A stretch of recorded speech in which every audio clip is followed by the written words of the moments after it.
Bueno, soy Delfina Pareja Lynch, alumna del segundo año de la carrera de especialización en medicina de familia. Y bueno, hoy voy a presentar un Ateneo. Para ver si ponemos que depende compartir pantalla. Ah, no estaba compartiendo.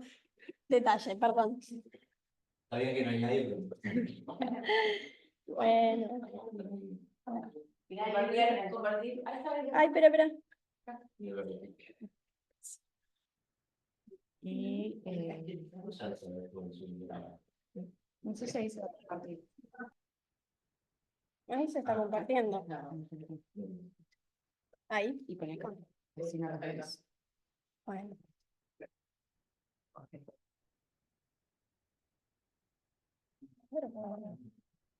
Y ahora ves acá esa.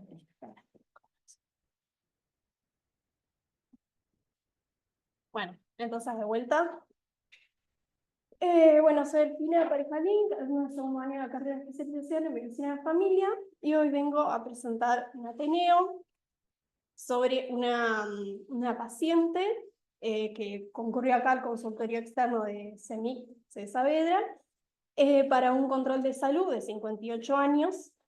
Sus antecedentes de salud eran un carcinoma de mama ductal que realizó una mastectomía en 2014. Cumplió después tratamiento con tamoxifeno, no realizó radioterapia, hipotiroidismo y dislipemia, y su medicación habitual era levotiroxina y atorvastatina. Bueno, ahí tenemos el familigrama. Ella era viuda, tenía 2 hijos, un varón de 33 y una mujer de 29, y actualmente estaba en pareja con un hombre de 62 años que también tenía un hijo de 30. Bueno, ahí repito un poco sus antecedentes. En cuanto a los antecedentes de los familiares, la madre tenía una cirugía por cáncer o sea, una cirugía de tiroides. Ella no recuerda bien la causa.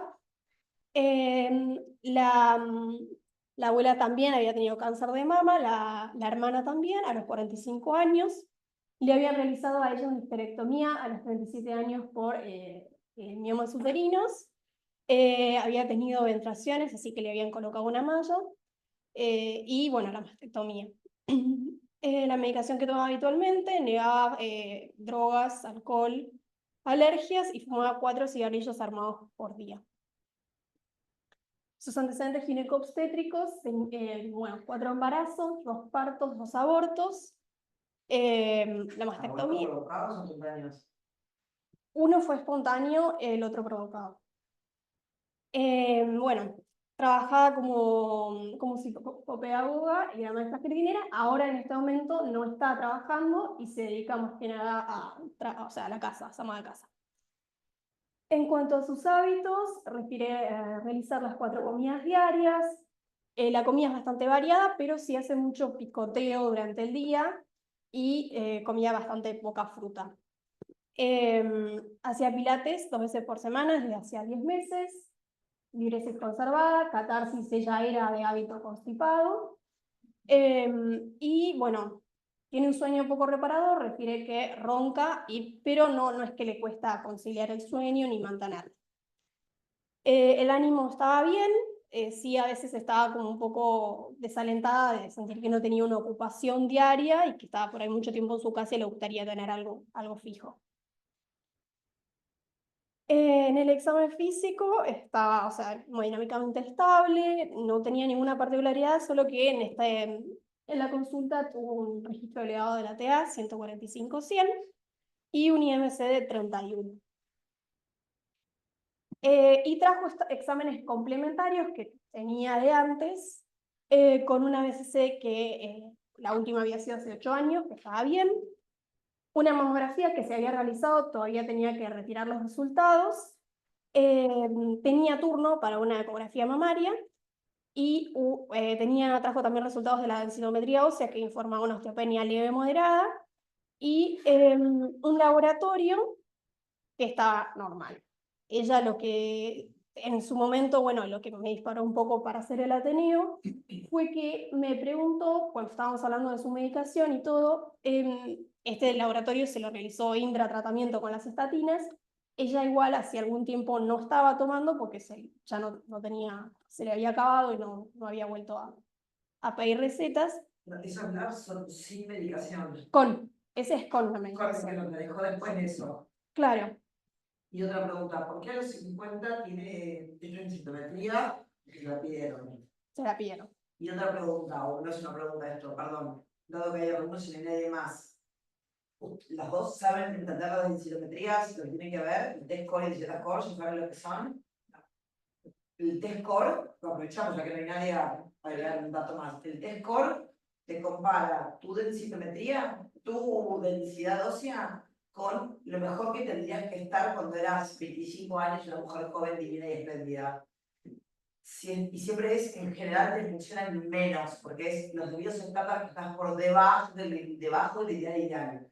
Cuando estás en peor de menos 2.5, o sea, menos 2.8, menos 2.9, 3, menos 3, es que estás osteoporótica. Si estás entre menos 1.5 y menos 2.5, tenés osteopenia. Por eso dice, con el lumbar frente test core menos 6, los 1.6 es osteopenia de la columna lumbar. Porque ya están peor que los 1.5. Por eso dice osteopenia moderada. Y donde dice osteopenia leve, no es osteopenia porque no tiene menos 1.5. Así que no sé por qué dice osteopenia leve, no debería. Y en realidad no la tenemos que pedir a los 50, se pide a los 65, recién la primera, salvo que no tuviera factores de riesgo, que personas no los tienen. Y el Z-score, lo que les dije es el T-score, que es lo que ustedes tienen que ver siempre. El Z-score, si les da muy mal, de vuelta al mismo criterio de menos 2.5, lo que hace es comparar a esa mujer con gente de su misma edad. Entonces lo que mira es, si yo que tengo 65, que estoy haciendo la densitometría y que estoy osteoporótica, si me da el Z-score en menos 3.5, por ejemplo, que me da muy osteoporótica, es que estoy mucho peor que lo que son las personas de 65. Entonces lo que quiere hacer es buscar una causa secundaria de osteoporosis. O sea, a lo mejor esta señora va a tomar corticoides crónicos, o a lo mejor es celíaca, ir a buscar una causa secundaria. Entonces, T-score es para buscar, si tiene osteoporosis, Z-score es para buscar causas secundarias. Bien. Esto es solamente para que sepan que hay poca gente que nos aprovechamos con la densitometría. Perdón, no te quise interrumpir más. Después de que hacer una pregunta, la letra señora, ¿no tiene hecho un BRCA o una consulta genética? No. A lo mejor es algo, no sé si es un tema para tocar, pero es una señora que tiene un cáncer de Sí. mama a edades jóvenes, a edad Sí. joven, y tiene un hermano, una madre y una abuela. Digo, lo más probable es que no tenga nada, pero capaz que hay Un componente un genético. componente genético y es de las personas que deberían de ser testeadas. Sí. ¿No? Para hacerle un No, nunca Entonces, le habían hecho nada, pero sí, es cierto, tenía como... es algo que uno podría agregarle a esta paciente, porque tiene demasiado antecedente en todo su árbol familiar como para por lo menos hacer una consulta, porque ella se sacó el útero, no se sacó los ovarios y uno podría Claro, podría. pensar en que uno podría, nada, como para agregarle cosas en la próxima consulta. Ok, está bien. Una hincha. Bueno, y cuando me preguntó, bueno, o sea, porque me dijo, sí, en un momento me dijeron que tenía un poco alto el colesterol, entonces, bueno, enseguida me dieron las estatinas, ¿qué hago? ¿Las sigo tomando ahora? ¿No las estoy tomando hace tiempo? Y ahí me generó un poco de duda, yo no tenía un laboratorio previo, pero me lo dijo así medio, bueno, fue un poquito alto y me dieron, entonces me quedé pensando, bueno, ¿qué hago? ¿Se las pongo de vuelta? ¿No se las pongo de vuelta? La vuelvo a estudiar con un nuevo laboratorio a ver cuáles son sus valores y ahí decido. Entonces, bueno, ahí lo que me pregunté fue qué es lo que dice la US Preventive Service Task Force sobre el uso de estatinas en prevención primaria. Bueno, ahí tenemos las recomendaciones que da en todos los adultos entre 40 y 75 años con al menos un factor de riesgo cardiovascular y un riesgo estimado de enfermedad cardiovascular a 10 años mayor al 10%, se recomienda comenzar con estatinas. En adultos de más de 76 años, la verdad es que no hay suficiente evidencia como para recomendarlas. Y en adultos con las características previas, pero que tienen un riesgo de entre 7,5 y 10, la decisión debería ser individualizada. Bueno, entonces yo lo que me pregunté es, ¿en qué se basa para hacer estas recomendaciones? Para eso encontré esto, que es una revisión sistemática, o sea, en el 2016, la US Preventive Service Task Force había publicado sus recomendaciones No sé cómo se dice en castellano. ¿Cómo se dice en castellano? Y había publicado sus recomendaciones y decidió, y en 2022 lo que se hizo fue una actualización de estas recomendaciones, se volvió a hacer toda una revisión sistemática, se incluyeron artículos que antes no se habían tenido en cuenta para ver realmente si era beneficioso o no indicar estatinas en prevención primaria. Se hizo, bueno, acá son un poco los métodos. Se buscó la información más que nada en base de datos de Cochrane para ensayos clínicos y para revisiones sistemáticas y en Ovid Medline. Y después, en cuanto a la metodología, lo que se usó, o sea, ellos tienen ya todo estandarizado en un manual, los métodos que siempre utilizan para realizar sus revisiones sistemáticas.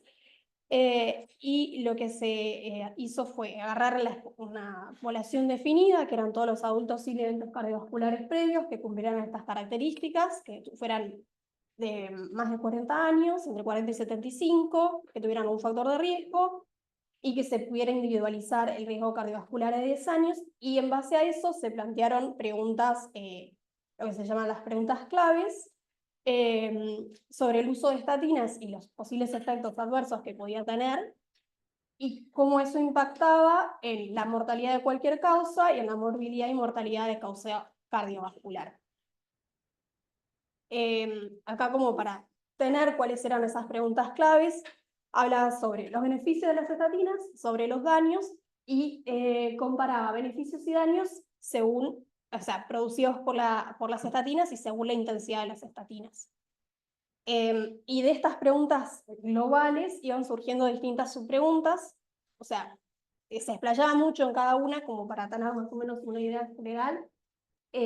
La primera era eso, si ayudaba a reducir la morbilidad y la mortalidad de enfermedades de causa cardiovascular o la mortalidad de cualquier causa en individuos sin enfermedad cardiovascular previa, si esos beneficios variaban en función de las características clínicas, socioeconómicas y demográficas, y si había algún cambio entre empezar con una dosis fija o seguir titulando las estatinas para lograr el nivel. Esa la primera. Sí. Sí. Pero bueno, como para tener un contexto de cómo se hizo. Después la segunda era sobre los efectos adversos y si eso cambiaba según las características de la población. Y la tercera sobre si cambiaban según la intensidad. En cuanto a los criterios de inclusión y exclusión, también se pusieron, o sea, se realizaron mucho también en base a cada pregunta. Cada pregunta por ahí tenía sus propios criterios de inclusión y exclusión, pero en términos generales lo que ya habíamos hablado, ese rango etario, que no tuvieran, o sea, que fuesen de prevención primaria o que no, o podían ser tal vez ensayos con prevención secundaria también, pero no tenía que superar el 10% de la población estudiada, y si superaba el 10% tenía que ser, o sea, tenían que plantearse los resultados por separado, analizando prevención primaria y prevención secundaria. Bueno, en cuanto, acá tenemos el diagrama de puntos de la discusión, en donde podemos ver que el riesgo relativo es de 0,92 para la mortalidad de cualquier causa, de 0,78, no me ven, 0,78 y 0,67 para ACV e infarto, con lo cual decimos que realmente las estatinas serían un factor, o sea, disminuyen el riesgo, serían un factor protector en este caso. Lo que sí no tuvo un resultado estadísticamente significativo fue la muerte por causa cardiovascular, es decir, disminuía la ocurrencia de, por ejemplo, del infarto o del ACV, pero una vez que ocurría el evento, no necesariamente por haber estado esa persona tomando estatinas, era que le disminuía la mortalidad. Como limitaciones, bueno, había gran heterogeneidad estadística, o sea, era una muestra muy amplia con poblaciones muy diferentes, lo cual puede limitar un poco la validez. También había falta de accesos a datos de subgrupos individuales y solamente se habían utilizado los artículos que estaban en inglés. Las conclusiones del estudio fue que en adultos con riesgo aumentado de enfermedad cardiovascular, el uso de estatinas se asoció a una reducción de la mortalidad de cualquier causa y también a una reducción de eventos cardiovasculares. Que los efectos sobre la mortalidad por enfermedad cardiovascular no fueron estadísticamente significativos y que los beneficios eran extrapolables, digamos, o sea, no se observaban diferencias en los beneficios según la clase socioeconómica o la demografía.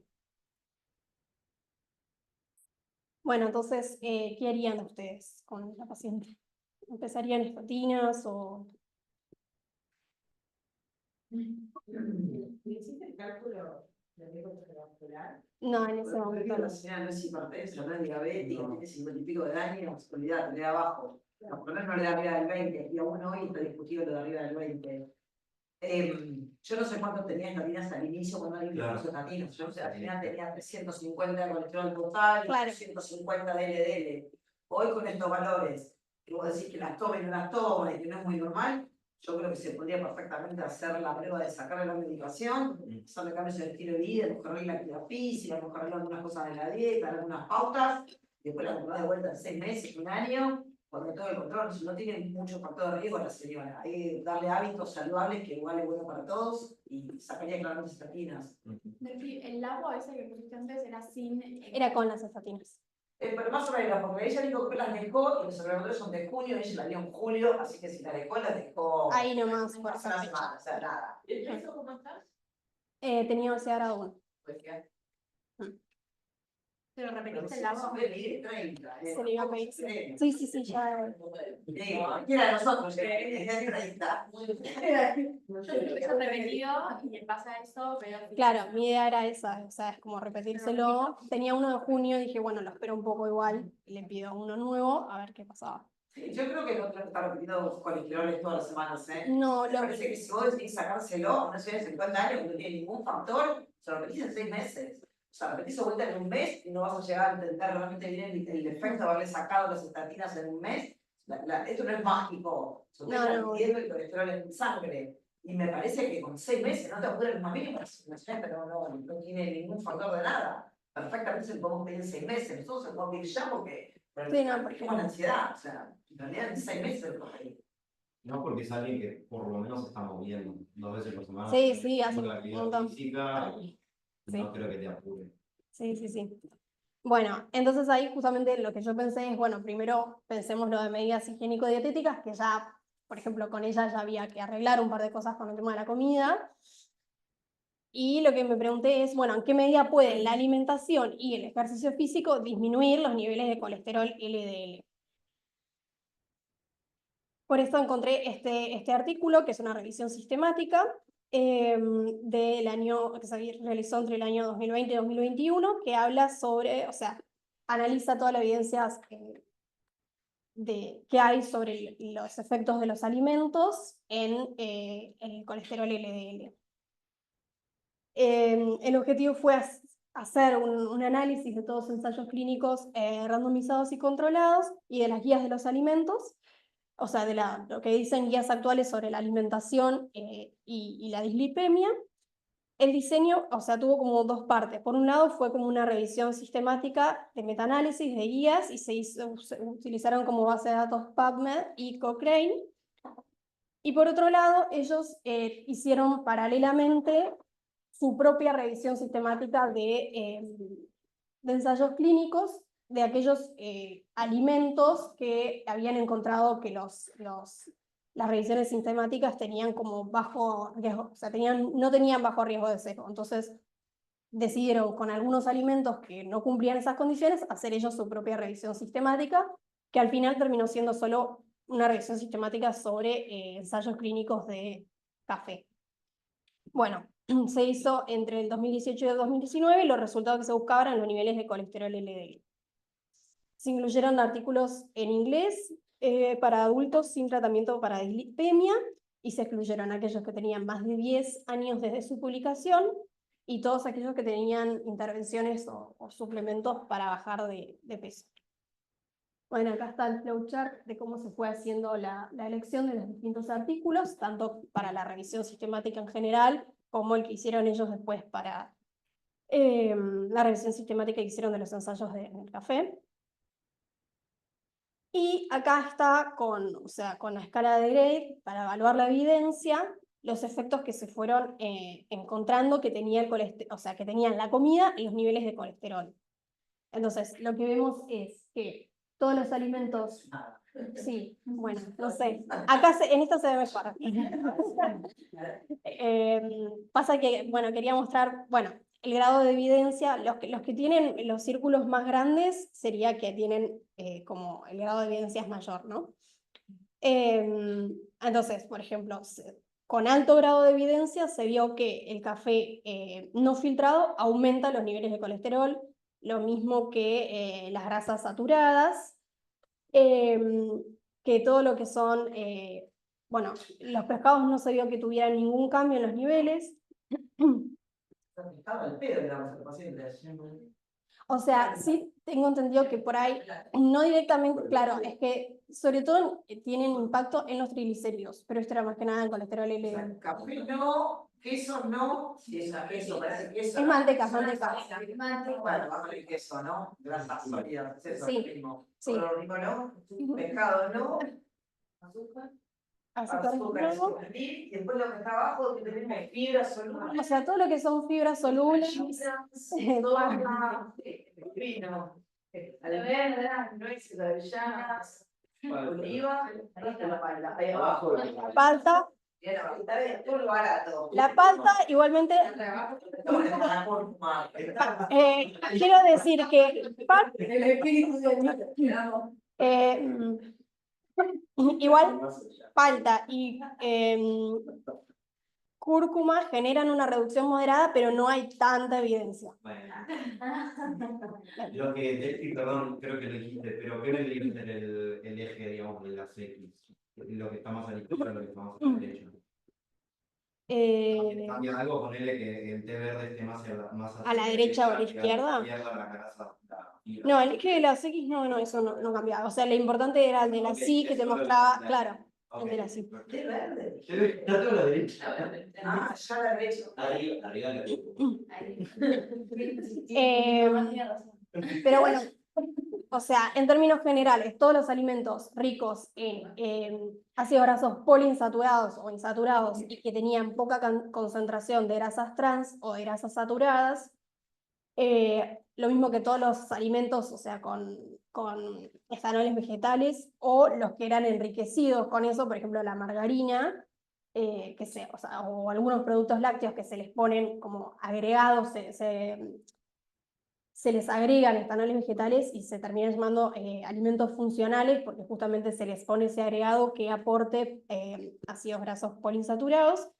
Todo eso tenía efectos beneficiosos y generaba, dependiendo cada uno, pero reducciones entre altas a moderadas de colesterol, con, bueno, variable grado de evidencia que, bueno, está ahí para cuando se pueda mirar. Bueno, lo que estábamos hablando recién, y lo que sí se vio con un nivel muy alto de evidencia es que el colesterol, el café sin filtrar sí aumenta los niveles de colesterol. Bueno, las limitaciones, nuevamente se habían excluido todos los artículos que no estaban en inglés. Los resultados, o sea, las cantidades de cada alimento son meras aproximaciones, porque por ahí diferían lo que decía un estudio y otro de cuál era la cantidad adecuada para generar esa reducción del colesterol, entonces es medio impreciso, y la búsqueda se realizó solamente en 2 bases de datos. Bueno, eso fue lo que busqué en cuanto a qué alimentación debería hacer ella, y después ver cómo los alimentos podían ir cambiando los niveles de colesterol y cómo los resultados de este estudio podían ayudar a elaborar tal vez nuevas guías para el tratamiento de la hipercolesterolemia, enfocándose principalmente en la alimentación y no en lo farmacológico. Y después me pregunté cómo le podía aportar a ella hacer ejercicio físico. Encontré esta revisión sistemática que habla del efecto del ejercicio aeróbico en el perfil lipídico. El objetivo era evaluar la actividad física en el perfil lipídico, o sea, teniendo en cuenta el colesterol total, LDL, HDL y triglicéridos, en individuos sanos, diabéticos hipertensos y en pacientes con enfermedad renal. Se hizo una revisión sistemática de artículos publicados en Web of Science y Google Scholar y se llevó a cabo entre el 2010 y el 2021. Bueno, los criterios de inclusión fueron todos ensayos clínicos aleatorizados, controlados, artículos en inglés, que evaluaran cualquier componente del perfil lipídico, no importaba, o sea, podían ser tanto individuos sanos o que tuvieran alguna condición clínica previa, y se fueron excluyendo principalmente, bueno, los duplicados o los que no tenían, no se relacionaban justamente con lo que ellos buscaban. Bueno, otra vez pongo el flowchart de cómo se fue haciendo la selección. Y acá, o sea, bueno, la verdad es que era un cuadro larguísimo, donde mostraban un montón de estudios y los resultados que habían tenido. Yo me enfoqué en poner más o menos algunos que hablaban de los resultados, o sea, que se mencionaban más en las conclusiones finales, porque eran comparaciones que establecían y que decían en los resultados. Por ejemplo, acá ahí tenemos dos que son en hombres y mujeres, o sea, uno en mujeres con síndrome metabólico, mujeres jóvenes, otros en varones jóvenes con obesidad. Uno era combinando ejercicio aeróbico y de fuerza 80 minutos al día por 3 días a la semana por 12 semanas. No se vieron cambios significativos en los niveles de, o sea, de colesterol. Y en el de hombres se realizó, o sea, realizó una división en 4 grupos, uno que hacía ejercicio aeróbico, otro de fuerza, otro combinado y otro que era un grupo control. Y se vio, o sea, en los 3 grupos que hacían ejercicio, un aumento en los niveles de HDL. ¿Se comparaban entre sí o uno con placebo, o sea, unos los que no hacían ejercicio y el otro con los que no hacían ejercicio? Perdón. ¿Cómo no entendí? Los que hacían de fuerza, ¿se comparaba con el que hacía aeróbico o era tipo el de fuerza con el que no hacía nada de ejercicio, el aeróbico con el que no hacía nada de ejercicio? No, se tomaban, o sea, los resultados de los 4 en sí, y se veía en cada grupo cuánto se redujo. Y perdón, ¿y se tenía en cuenta la alimentación? Bueno, eso es una de las cosas que voy a mencionar como limitaciones, por ahí era más. En realidad lo que están haciendo es están evaluando el efecto de la actividad física. Sí. Podrían haber hecho más ajustado todavía si además separaban que es esa actividad física y alimentación. Pero acá es dejar libre que cada uno coma lo que tenga ganas y dicen, claro que hacen mucha actividad física, igual no van a comer mucho lechón, en general. Yo quiero decir una cosa, les sacaron sangre, miraron todo su perfil lipídico y después los dejaron que hagan la actividad que querían, no hicieron ninguna intervención. Los mandaron a hacer actividad física y vieron cuánta actividad física hacen a lo largo de su vida. No, o sea, estaba predeterminada. Por ejemplo, ahí está, 80 minutos al día, al principio 10 minutos de calentamiento, o sea, era como que estaba más o menos establecido. Estaba pautada la actividad física que tenían que hacer. Sí. Y no sabemos si la gente que ya hacía actividad física antes o empezó a hacer actividad física ahí. No, eso no, capaz que no. Traje las conclusiones de algunos estudios, pero no me puse a analizar en detalle cada uno. Bueno, pero este justo lo mencionó porque traía, por ejemplo, dentro de las conclusiones, una de las cosas que decía es que en general se veía que las reducciones en los niveles de colesterol, LDL, eran más marcadas en los hombres jóvenes que en las mujeres jóvenes que hacían ejercicio. Después, en otro estudio, en mujeres obesas jóvenes y en obesos, pero ya de edad 39 más menos 5, también con una rutina, en este caso era una rutina distinta de ejercicio, pero en las más jóvenes no se vio un cambios significativos en los niveles de colesterol, y en el grupo de mediana edad sí se vio que aumentó el HDL y disminuyeron triglicéridos, colesterol total y LDL. Y acá en otro grupo se hizo una combinación de ejercicio aeróbico, ejercicio de fuerza y una dieta, y se vio que la combinación, digamos, del ejercicio con la dieta ayudaba a la disminución más que las cosas, o sea, que las cosas por separado. Y el último, ya que, o sea, como comparaba también personas que tuvieran otras enfermedades y otras características, también había evaluado a pacientes que estaban en hemodiálisis, que hacían diálisis trisemanal y que hacían ejercicio intradialítico, hacían tanto algo aeróbico como de resistencia de esfuerzo. Igual cuando dice 21 son 21 sin la cantidad de pacientes, de personas que participaron del trabajo. Sí. O sea, 20 pacientes acá, 40 pacientes allá.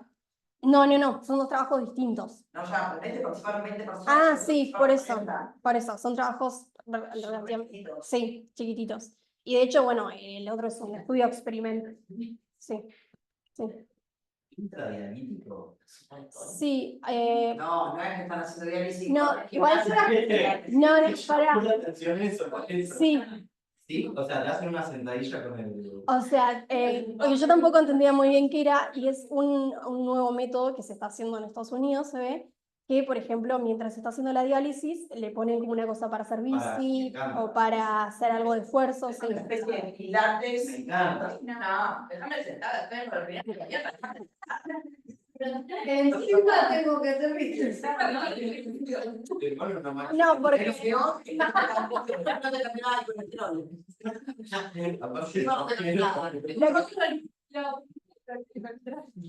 no, pero sí, me llamó la atención, pero sí, hacen todos estos ejercicios durante el momento de diálisis. Y, pero bueno, no generaba cambios en los niveles de colesterol visceral. Algo Lo que les sí- debe hacer que lo hacen. Bueno, pero lo que sí generaba, que como un resultado secundario que se veía, era una disminución en los niveles de la creatinina y de la proteína C reactiva, sobre todo con ejercicio aeróbico. Nada, pero me pareció interesante. Una diálisis importante y... Qué sé yo. Bueno, la limitación es que los diseños fueron muy variables. Había algunos que eran estudios de pilotos, otros que eran semi-experimentales, otros que, o sea, como que variaba mucho. Después, el tipo de ejercicios también era distinto, la duración también. Algunos, como decía Pati, bueno, incluían la dieta, otros no. Entonces, todo eso como que le baja bastante la validez para mí.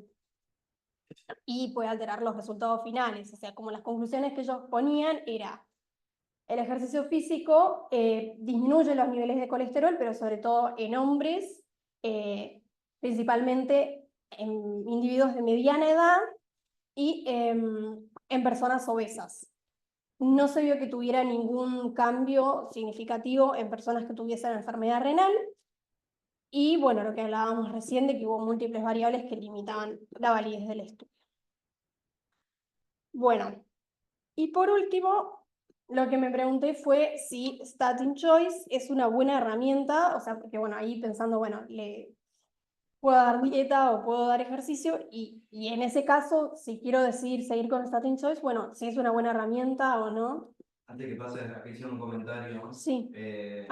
Bueno, se supone que también en pacientes internados se está proponiendo la actividad física durante la internación a efectos de paliar la sarcopenia asociada con la inmovilidad. Me parece que eso es justo lo que habíamos dicho, aporta lo intradiálisis Sí. para nada, mantener un poquito de masa muscular y no caer en la sarcopenia. Sí, está bueno, veías la foto, o sea. Pero por lo menos no está tan... Sí. Así que bueno, nada, no sé qué opinan ustedes. ¿Usarían esta herramienta? ¿Les parece interesante? Yo la verdad que no lo uso. En el consultorio, con tantas cosas para hacer, no tengo tiempo de mostrarle al paciente, decir. Claro. O sea, en la práctica yo no la uso y siempre que la usamos en alguna parte práctica, digo, estaría bueno, pero... Claro, no o sea, por una cuestión de tiempo más que nada. Sí, apenas puedo calcular qué es lo que vascular, uso el Statin Choice Es un montón. Sí, yo no llego. Ok. Bueno, lo que hacía este estudio era, analizaba el uso de Statin Choice como una herramienta para decisiones compartidas, y lo que buscaba era, bueno, acá por si alguno no lo conoce, esta sería más o menos Statin Choice, es como una una herramienta tecnológica que hay que ayuda a estimar el riesgo cardiovascular que tiene una persona a 10 años y ver si ese riesgo se modifica o no según, o sea, con el uso de estatinas. Entonces es bastante práctico porque uno le puede mostrar eso al paciente para que el paciente se dé una idea de la magnitud del riesgo que tiene y si es provechoso para él o no usar estatinas. Y ayuda a que la decisión pueda ser individualizada, que era justamente lo que decía al principio del trabajo, que hay algunos niveles en donde el uso de estatinas son o no es recomendación grado C, o sea que tiene que ser individualizado. Bueno, esto puede ayudar al paciente a tomar, porque por ahí si uno lo habla así muy en teórico le cuesta entenderlo, y esto por ahí al ser más didáctico, por así decirlo, lo puede ayudar. Pero bueno, el trabajo lo que hacía era describir la asociación entre las características que tenía cada paciente y el uso que hacían los médicos de Statin Choice, y describir la variación del uso de esta herramienta según cada profesional. Fue un estudio retrospectivo, transversal, que se hizo desde el 2020 al 2021. Se incluyeron a todos aquellos pacientes que tuvieran entre 40 y 75 años y que no hubiesen usado previamente estatinas, y se excluyeron a aquellos que tenían diabetes, que tuviesen un colesterol LDL de más de 190 y que ya tuviesen enfermedad cardiovascular. Bueno, en este cuadro vemos un poco los resultados. Por un lado, ven qué especialidades eran las que más usaban esta herramienta. La que más hizo uso de Statin Choice fueron uno que se llama APP, o sea, acá no existe, pero en Estados Unidos es como, son profesionales de la salud que no son médicos, pero que tuvieron cierta formación como para poder hacer un análisis de la situación de salud y establecer contacto con los pacientes y usar este tipo de herramientas. Eso se vio que usaron más que médicos de familia o que médicos internistas. Después vemos que no hay realmente un cambio, o sea, si el médico era hombre o era mujer, no cambiaba demasiado en su uso de esta aplicación, o sea, como que era indistinto. Se vio que se usaba más en aquellos individuos que tenían un riesgo cardiovascular estimado de entre 5 y 7,5. También se usaba un poco más en hombres y se usaba más en individuos de raza blanca que de raza negra. La media de edad fue entre 55 y 62 años. Y todo esto se realizó en o sea, con la historia clínica electrónica de la clínica de Cleveland. Entonces, bueno, lo que planteaba era que Statin Choice iba a variar según factores, o sea, el uso de esta herramienta variaba según distintos factores individuales de cada paciente y del criterio médico de cada profesional. Sí se vio que se usaba menos en individuos jóvenes, en mujeres y en personas de raza negra. Bueno, como dije previamente, APPS fueron los que más lo usaron, y que ni el sexo ni la cantidad de años en el ejercicio de la profesión del médico evidenciaron cambios en su uso de Statin Choice. ¿Sabes qué es la sigla de APP? Advanced Practice Providers. También me hubiese gustado que el trabajo lo que pidiera era cuál es la diferencia entre los médicos que no usan Statin Choice y los médicos que usan, no médicos, los profesionales de salud que utilizan Statin Choice y los profesionales de salud que no lo utilizan y que deciden en función de sus criterios o su cerebro, su conocimiento o lo que fuere, el uso bueno, de medicaciones latinas.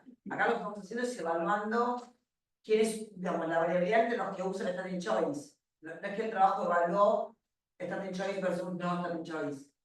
No, evaluaba, o sea, qué características tenían los pacientes y por qué los médicos elegían a esos pacientes y no a otros, y evaluaba si los médicos tenían, o sea, qué diferencias había entre los médicos. Eso, entre el equipo de salud y lo que... Claro, Bueno. sí, eso era lo que analizaba.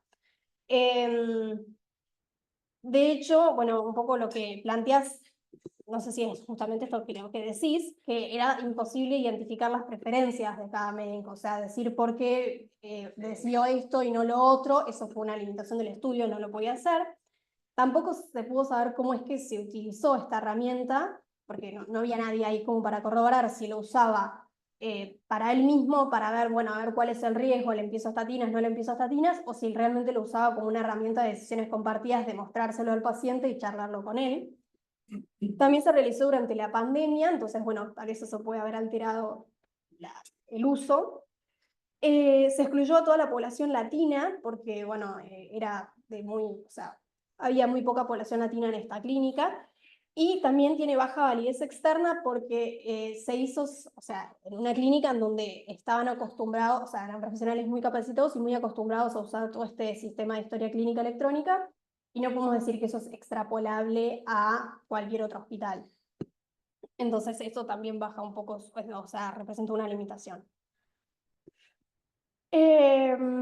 Bueno, lo que habíamos estado diciendo antes, esto varía según el sexo, la raza.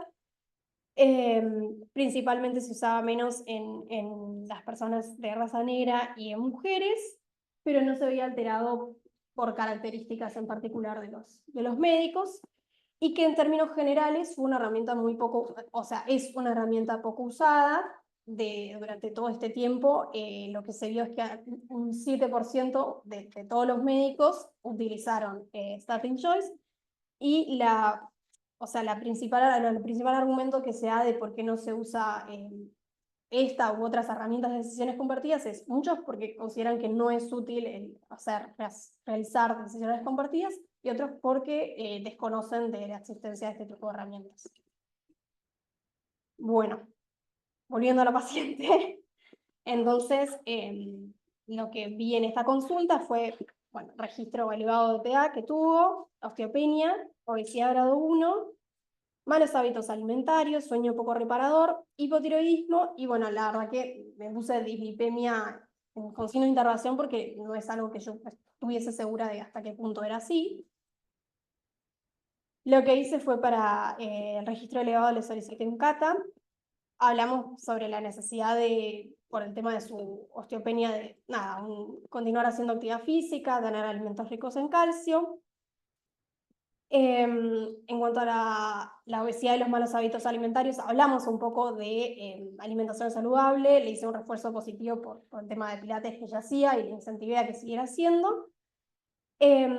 No tomé ninguna conducta con respecto a empezar las estatinas ni nada, preferí decirle, bueno, empecemos con actividad física y empecemos con alimentación, y esa fue mi medida por el momento. Bueno, lo del sueño fue algo que me quedó pendiente revalorar en una próxima consulta, y la idea era solicitarle un nuevo laboratorio a fin de año para ver cómo está su perfil lipídico. Bueno, como conclusiones del Ateneo, me llevo que el ejercicio físico y la dieta son pilares fundamentales para el tratamiento de la dislipemia, que con un grado de recomendación moderado, o sea, grado B, se sugiere iniciar el uso de estatinas en pacientes que tengan entre 40 y 75 años, con al menos un factor de riesgo cardiovascular y un riesgo estimado mayor al 10% en los próximos 10 años, y que en aquellos individuos que tienen, o sea, con las mismas características, pero que tienen un riesgo de entre 7,5 y 10%, la decisión tiene que ser individualizada. Y, o sea, creo yo que puede Statin Choice ser una buena herramienta que ayude al paciente a como tomar conciencia de su situación y poder él mismo también elegir según los riesgos que quiere hacer. Que igual, lógicamente, sí. Las tablas de riesgo cardiovascular son muy buenas para valorarnos y hacer que tengamos una toma de decisiones un poquito más parecida a todos. También te subestima algunas cosas. Si vos tenés un paciente de 50 años que es obeso, que tiene antecedentes familiares fuertes de enfermedad cardiovascular antes de los 50, estas cosas tienen un colesterol de 300, estas cosas en una tabla de riesgo cardiovascular no intervienen porque la obesidad no forma parte, los antecedentes familiares no forman parte. Luego ese paciente a lo mejor, no sé qué le daría el Statin Choice, pero el riesgo cardiovascular te va a dar debajo del 10, a lo mejor es un paciente con 1 con 300 de colesterol o con 110 de LDL, uno decidiría medicarlo, y a otros no. Entonces, a veces no solamente las tablas, sino un poco el sentido común en nuestras decisiones individualizadas frente al paciente particular, ¿no? No me acuerdo ahora ítem por ítem todas las cosas que te pedía llenar Statin Choice. Sí sé que, bueno, los niveles de colesterol desde ya lo había que ponerlo. Creo que también el índice de masa corporal me parece que también. Y la tensión sistólica también. Claro. Como- Mini calculadora de riesgo. Claro, esto. A ver, sí, te calcula. Ah, es que te dejaba usar el riesgo cardiovascular, distintas calculadoras, o la de Framingham, o la de Reynolds, o la de la Asociación Americana de Cardiología. Y, o sea, vos elegís cuál querés usar, te daba la edad, el género, el tipo de población, si era fumador, diabético, la presión sistólica, el nivel de colesterol total y el DHL. Así que, bueno, nada. Eso. ¿Te gustaría que tu paciente me lo vuelva? Y me gustaría, pero el tema es que, bueno, es cierto eso que decís del tiempo. Como que es una limitante por ahí para hacer muchas cosas en la consulta. ¿Se puede meter por ahí? Sí, o sea, lo puedes dejar preparado de antes. Sí, nada, vas a hacer datos, vas a información, te dice esto, que indica esto y esto. A mí me pareció práctica, me gustó. Bueno. Así que bueno. Nada. Y en el paciente que no tiene factores de riesgo y empezás con actividad física de alimentación, ¿cuánto tiempo le das de mí hasta volver a valorarlo? Sí. O sea, al menos ahora yo lo que había hablado era que empezar a hacer esos cambios y que repetíamos el laboratorio a fin de año, habiendo hecho cambios en la dieta y habiendo hecho, o sea, habiendo aumentado su actividad física. O sea, no sé si está estandarizado, tipo cuánto tiempo hay que esperar, supongo que es muy individual porque cambia mucho según la actividad que haga la persona y eso. Pero bueno, yo en este caso en particular le dije, te vuelvo a hacer el laboratorio a fin de año. Si te querés basar en guías, lo que tendría que ser el seguimiento de un paciente con dislipemia, tomando como dislipemia, tendría que ser un seguimiento cada 6 semanas, poner como un hipotiroidismo, cada 6 semanas hasta llegar a un objetivo. Una vez que se llega al objetivo, el primer año tendría que ser cada 4 meses el seguimiento y después 2 veces por año, una vez que ya el paciente está en rango. Normalmente si arrancás igualmente con estatinas para ver si tiene efectos adversos, si hay alguna alteración en el laboratorio, qué sé yo, se le suele repetir al mes del laboratorio, más que nada para ver transaminasas, o si tiene alguna queja de dolor muscular, etcétera, y eventualmente pedirías enzimas de lisis muscular, digamos, pero si no, sería cada 6 semanas. Después al mes, 4 meses, perdón, y después 6 meses. 2 veces por año deberías haber un paciente obeso con dislipemia. Más que nada eso. Pero bueno, es charlar, o sea, Claro. dependiendo mucho de la persona. Si de la nada cambia los hábitos de un momento para otro, ahí quizás lo vaya citando más seguido. ¿Y con qué valores uno diría sin factores de riesgo ya arranco? Era 190, ¿no? No, nunca no, porque todo depende de la edad del paciente. En realidad, el Ministerio de Salud dice que si vos tenés el colesterol total arriba de un LDL de 210, vos deberías de empezar estatinas en tratamiento de primaria, independientemente de los factores de riesgo de la persona. Eso es lo que dice el Ministerio de Salud. Y el Statin Choice debe decir que con 210 debería ser. Yo, si encuentro 210 en vos, que tenés 20 años, trato de hacer un cambio de vida, pero es poco probable que vos ya sos flaca, digamos, que haga mucho, digamos, la gente que es flaca es difícil, que esté comiendo demasiado queso, demasiada manteca, demasiado lechón todos los días. Entonces lo más probable es que usar un hábito ya bastante saludable. Como vimos, la actividad física no te va a cambiar demasiado, entonces un HDL es difícil. Es muy probable que vos tengas algo familiar, y que por eso tengas 210 de LDL a los 20 años con tu contextura. Entonces ahí ya es muy difícil y a veces son pacientes que tienen que estar medicados. Pero también están medicando a alguien a los 20 años. En general, la gente a los 20 años no se quiere medicar. Esto depende un poco de los antecedentes. Si vos me decís, mi hijo sufrió a los 50 años de un infarto, una muerte súbita, y bueno, vos tenés un riesgo mayor, y entonces no sí te medicaría. Ahí es donde no tenés la tabla que te sirve, porque no entrarías con 20 años sin ninguna tabla. Y ahí es un poco lo que te pasa con el paciente, o sea, la relación más médico-paciente, me parece. Bien. O sea, en medicina, lamentablemente, todo, o no sé si lamentablemente, no todo es más tablas tan fácil. A veces el caso diferente es el que te crea la discusión. Y lo más probable es que no tenga solo, bueno, pero te lo voy a poner con él, pero no solo tenga colesterol alto. va a ser sedentario, va a tener obesidad, va a tener alguna otra cosa, te va a justificar un poquito más la renta. Bueno, no sé si Muy alguien bien. te quería comentar otra cosa. Bueno, Lindo. entonces.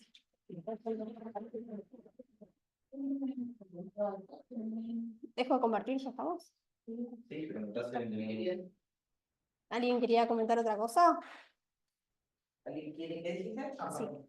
Comentar algo, no sé. Bueno, entonces cerramos acá.